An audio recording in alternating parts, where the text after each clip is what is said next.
सभी संगत को जय गुरु जी। मैंने सोचा आज आप सब लोगों के साथ में अपना सत्संग शेयर करती हूँ और मुझे गुरु जी ने भी अनुमति दी कि तुम अपना सत्संग शेयर कर। तो 2022 की बात है संगत जी। जनवरी की बात है ये। मैं 4 मंथ्स प्रेग्नेंट थी और उस दिन मैं अपनी एक फ्रेंड के घर गई, तान्या के घर, और वहाँ पे मैंने गुरु जी का स्वरूप देखा। जैसे ही मैं घर में घुसी, मैं मिलने गई थी उससे। जब गुरुजी के स्वरूप को मैंने देखा तो मैं बस देख रही थी कि ये कौन है। ऐसे मेरे मन में आ रहा था सवाल, ये कौन है। पहले मुझे ऐसे लगा कि ये शायद मेरी फ्रेंड के दादाजी हैं, ऐसा लगा। बड़े प्यारी सी शक्ल, क्यूट से एकदम। और फिर उसके बाद मैं बस देख के रूम में चली गई उसके, और मैंने वहाँ पे बैठी सब कुछ। जब मैं रूम से बाहर आई तो मुझे आंटी जी मिले, मेरी फ्रेंड के मम्मी। आंटी जी मिले तो आंटी जी अपनी सारी बातें बता रही थी, मुझसे भी पूछ रही थी। तो उन्होंने अपना एक उस जो बात बताई वो शायद मैं उसे सत्संग बोलूँगी कि गुरुजी ने चाहा कि मेरे तक वो सत्संग आए। तो आंटी जी ने मुझे बताया कि उन्हें कितनी बड़ी एक प्रॉब्लम थी, बहुत ही ज़्यादा मेजर उनको हेल्थ इशू था। तो उन्होंने बताया कि कुछ भी सॉल्व नहीं हो रहा था, कुछ भी, कोई उम्मीद नहीं थी कि सब कुछ ठीक होएगा कि नहीं होएगा। तो उन्होंने मुझे बोला कि बेटा, हम अचानक से कहते एक दिन बड़े मंदिर के या मंदिर के बाहर थे हम, और हमें ऐसे ही लगा कि चलो यहाँ चलते हैं। तो कहते बेटा, मैं और मेरी बेटी और बेटा, हम तीनों ही चले गए मंदिर के अंदर, बड़े मंदिर के अंदर। और वहाँ पे बैठे खूब रोए, बहुत रोना आया। कहते हमें बहुत रोना आया। हमने लंगर प्रसाद किया। और आंटी कहते कि जैसे ही हम बाहर निकले हमें ऐसा लगा कि सब कुछ हल्का है, सब कुछ ठीक होने लगा है, ठीक हो जाएगा। और ऐसे एक अजीब सी एक किरण सी जाग गई मन के अंदर। शायद वो आंटी को गुरुजी ने ब्लेस कर दिया था उस वक्त। और फिर उसके बाद आंटी ने ये सब मुझे अपनी जब सत्संग सुनाया, सब कुछ किया, तो आंटी ने मुझे एक बात बोली कि बेटा बस तुम इनके साथ जुड़ जाओ, बस इन्हें महसूस करो अपने अंदर, तुम्हें पता लगेगा कि ये क्या शक्तियाँ हैं, मतलब गुरुजी क्या हैं, क्या शक्तियाँ हैं, तुम्हें पता लगेगा। संगत जी सॉरी अगर कोई ऐसे वर्ड्स मैं मुंह से निकाल रही हूँ। तो फिर उसके बाद संगत जी ऐसे ही मेरी प्रेगनेंसी टाइम चलता रहा, मेरा 7 मंथ आ गया। अचानक से एक दिन मैं ऑफिस में थी और मेरी फ्रेंड का मुझे एक व्हाट्सएप आया गुरुजी के स्वरूप के साथ के सत्संग में इनविटेशन आया। तो मैंने सोचा कि अरे वाह, जाऊंगी। मैंने कहा, मेरे मन में था कि हाँ जाऊंगी मैं। और उसी दिन जिस दिन सत्संग था उस दिन मेरे दिमाग में भी नहीं था कि आज सत्संग है। जिस दिन संडे का दिन था और वो मेरे दिमाग में भी नहीं था। और मैं, मेरे हस्बैंड, मेरी मम्मी और एक मेरे फ्रेंड, हम लोग मॉल गए। और जब मॉल से वापसी लौट रहे थे तो मैं बिल्कुल हमारी जो गाड़ी थी वो मेरी फ्रेंड के घर के सामने से होके जा रही थी जहाँ सत्संग था। तो मैंने ऐसे ही बोला, स्वरूप दिखा के अपनी मम्मी को कि मम्मी गुरुजी का आज सत्संग है। तो मेरी मम्मी बहुत खुश हुई। मेरी मम्मी ने बोला कि गुरुजी का सत्संग है और ये गुरुजी तो बड़े प्यारे लगते हैं बैठे हुए, इनका स्वरूप ही इतना प्यारा है। तो मुझे भी हैरानी हुई कि मम्मी भी जानती है गुरुजी के बारे में।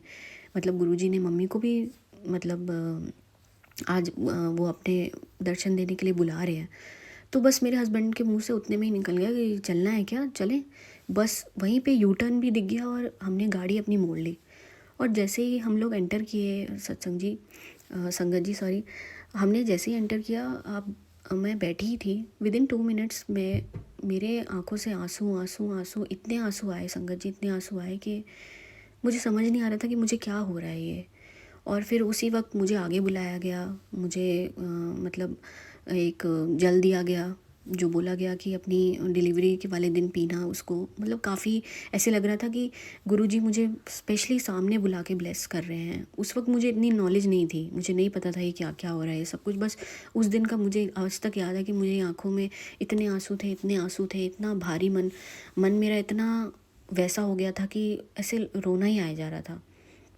और फिर संगत जी बस मैं वो जल प्रसाद लेके, और उस दिन मैंने वहाँ पे लंगर भी खाया, सब कुछ किया। फिर मैं घर आ गई वापस।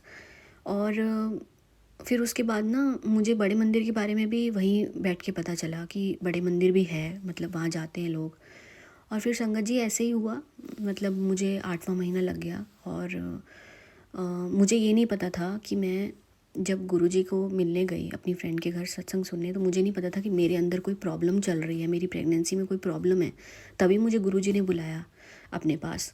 और ऐसे ही 8वां महीना आया संगत जी। 8वां महीना मैंने ऑफिस भी अपना कंप्लीट कर लिया। मेरे इन लॉज मेरे घर आ गए रहने के लिए, मतलब मेरी देखभाल के लिए, मुझे देखने के लिए। और फिर अचानक से संगत जी ये 17 मई या 16 मई की बात है, मुझे ढंग से डेट याद नहीं है। मैंने अपने हस्बैंड को बोला कि चलो आज बड़े मंदिर चलते हैं। और मुझे उस वक्त ये नहीं पता था संगत जी, मतलब आप गुरुजी की कृपा देखिए कि मुझे नहीं पता था कि मेरी 3 दिन बाद डिलीवरी हो जाएगी, और जबकि मुझे अभी मेरा टाइम पूरा भी नहीं हुआ था। और मुझे ये भी नहीं पता था कि मेरे अंदर इतनी प्रॉब्लम चल रही है, मेरे बच्चे को तकलीफ़ है अंदर। और संगत जी जब मैं गई बड़े मंदिर, इतनी गर्मी, और मेरे के अंदर पता नहीं क्या ताकत थी संगत जी। मैं बस वहाँ पे चलती गई बड़े मंदिर, चलती गई। वहाँ पे हमको लंगर प्रसाद दिया गया, वो भी मैं अपनी गाड़ी में रखा मैंने उसको खाने के लिए। मतलब मैं इतना चली कि मेरी मदर इन लॉ भी मुझे उस दिन बोल रही थी कि नुपुर तो इतना भाग रही है आगे, ऐसे लग रहा है कि प्रेग्नेंट है ही नहीं है। तो शायद मुझे आज आज ये सब महसूस होता है कि मुझे गुरुजी ने इतना ज़्यादा ब्लेस किया था उस वक्त कि वो मेरे साथ खड़े थे कि तेरे को कुछ नहीं होने दूंगा, ना तेरे बच्चे को कुछ होने दूंगा। अच्छा संगत जी, हम घर पहुँचे, हमने लंगर प्रसाद किया क्योंकि हमें दे दिया गया था लंगर प्रसाद खाने के लिए, तो हम घर पे लाके हमने उसे खाया। वो भी मैंने ग्राइंड कर लिया संगत जी। उसके बाद जब मैं घर आई तो मैं एक दिन छोड़ के फिर मेरे दिमाग में पता नहीं क्या आया। मैंने अपने हस्बैंड से बोला कि एक काम करते हैं, जो स्कैन हमको 10 दिन बाद कराना है वो आज ही करा लेते हैं और फिर मूवी देखने चलेंगे। मतलब मैं संगत जी बता नहीं सकती, ये सब गुरु जी करवा रहे थे मेरे से, उनका आशीर्वाद मेरे साथ साथ ही आया था उस वक्त।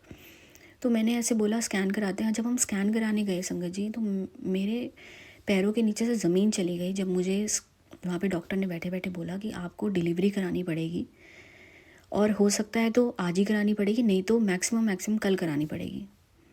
जब ये बात बोली ना डॉक्टर ने मुझे, आप बिलीव नहीं करोगे कि मेरे अंदर से क्या भावना निकल रही थी, क्या था। मुझे लगा था कि मेरे आगे पीछे कुछ नहीं है।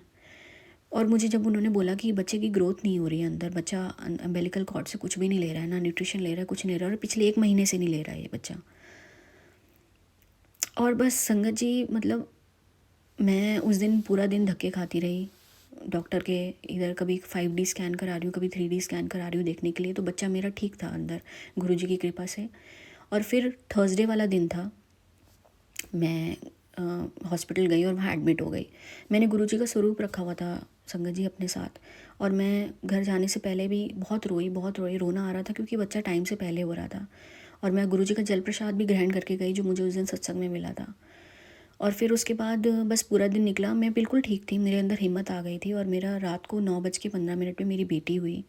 और मेरे को बेटी का वेट कम था, लेकिन आज मैं अपनी बेटी को देखती हूँ तो मुझे बार बार मैं गुरुजी से कहती हूँ, गुरुजी आपका ही बच्चा है, आपका ही बच्चा है ये, आपने ही मुझे ये दिया है, इसको जीवन दान दिया है। क्योंकि वो सिचुएशन ऐसी थी संगत जी कि मुझे खुद नहीं पता था मेरे अंदर क्या प्रॉब्लम चल रही है। वो तो पता नहीं डॉक्टर ने स्कैन के दौरान बताया कि बच्चा कुछ ले ही नहीं रहा है, न्यूट्रिशन ही नहीं ले रहा है अंदर। तो उस दिन मेरा बड़े मंदिर जाना, गुरुजी का मेरी प्रेगनेंसी के थ्रू मुझे ब्लेस करना, ये सब गुरुजी ने ही किया है। कहते हैं ना कि बस आपके हाथ पकड़ने की देर है और आपका सब सब ठीक होने लगता है। कि मेरा बिलीव वहाँ से बढ़ा उनके साथ। तो आज मुझे समझ आता है कि ये सब गुरुजी ने किया है। मेरा बीच में भी इतना नहीं था, नहीं, गुरुजी ने मुझे अपने अंग संग नहीं लगाया था, बट अब मैं इस टाइम पे गुरुजी के साथ इतना कनेक्ट होती हूँ। तो संगत जी, मैं वापस उस चीज़ पे जाती हूँ। तो मेरा 9:15 में मेरी बेटी हुई, और वेट वगैरह काफ़ी कम था उसका, लेकिन बिल्कुल ठीक हुआ सब कुछ। आगे मेरी बेटी भी सब कुछ ठीक रही। और मतलब मैं बता नहीं सकती कि वो मोमेंट मेरे लिए कैसा था, बट सब कुछ ठीक किया गुरुजी ने। उस दिन थर्सडे वाला दिन था। मैं साईं की भी बहुत बड़ी भक्त हूँ, और मैंने साईं बाबा को भी थैंक यू बोला, और आज गुरुजी को बार बार थैंक यू बोलती हूँ। उनके स्वरूप के आगे हर एक बात करती हूँ संगत जी, हर एक प्रॉब्लम बताती हूँ, और मुझे वो समाधान भी देते हैं अपने कि कैसे क्या करना है। इतना ज़्यादा मत सोचा कर, तू मत सोचा कर, बट ऑल इज़ गुड संगत जी। बस मैं गुरुजी से यही बोलती हूँ कि सब ठीक रखना। तो यही मेरा संगत जी। जय गुरुजी, शुक्राना गुरुजी, जय गुरुजी।